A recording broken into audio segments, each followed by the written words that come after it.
After the tremendous spiritual highs of Rosh Hashanah and Yom Kippur, many people feel, we can breathe a sigh of relief. That intense time is over, and now we can just enjoy ourselves. It's that happy Yom Tov called Sukkot, where we get together, and it's very social, and we visit people in their sukkah, and we invite people into our sukkah, and we eat, and we drink, and we say l'chaim, and we're very happy and joyous.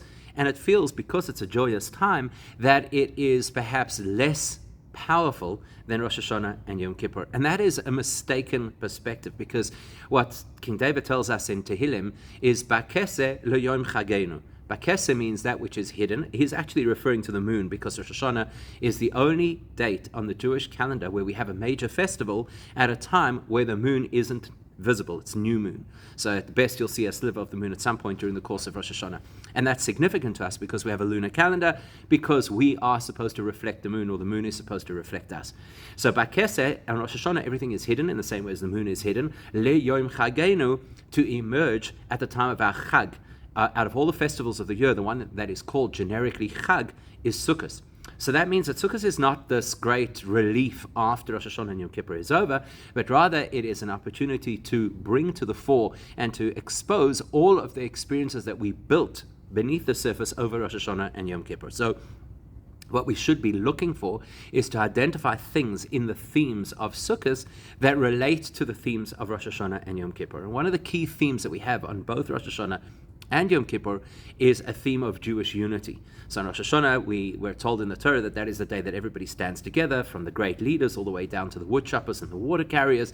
So that implies that there's this absolute unity. And likewise, on Yom Kippur, which is this day of one, it's the day when we get in touch with the core of who we are, the essence of our neshama. And at that level of the essence of our neshama, we're actually all absolutely one.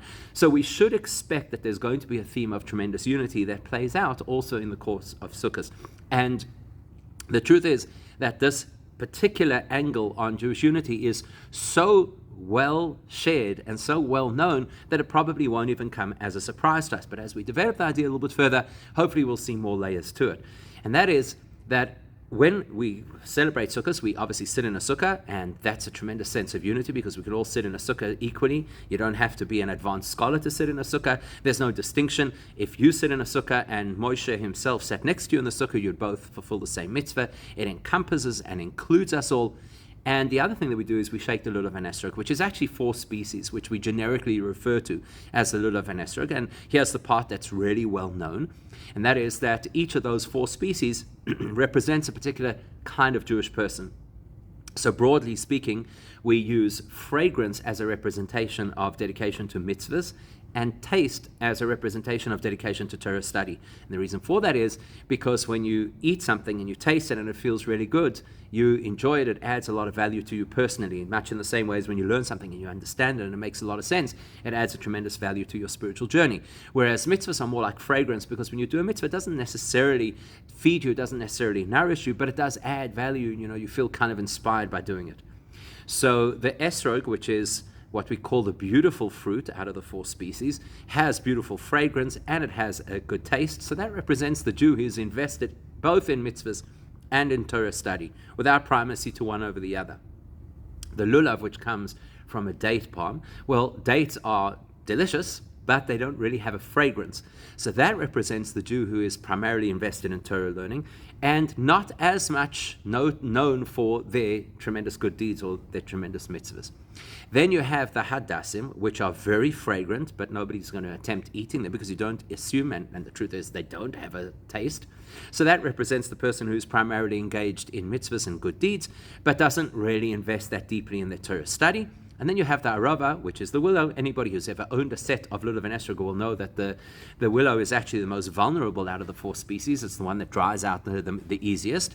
And it has nothing apparent to offer because it has no fragrance and it has no taste. And that represents the Jewish person who is disengaged from both their Torah study and even from good deeds. Now, under ordinary circumstances, these groups would typically fraternize with each other. In other words, the esrog would hang out with the esrog, and the lulav would be with all the Torah scholars, and etc.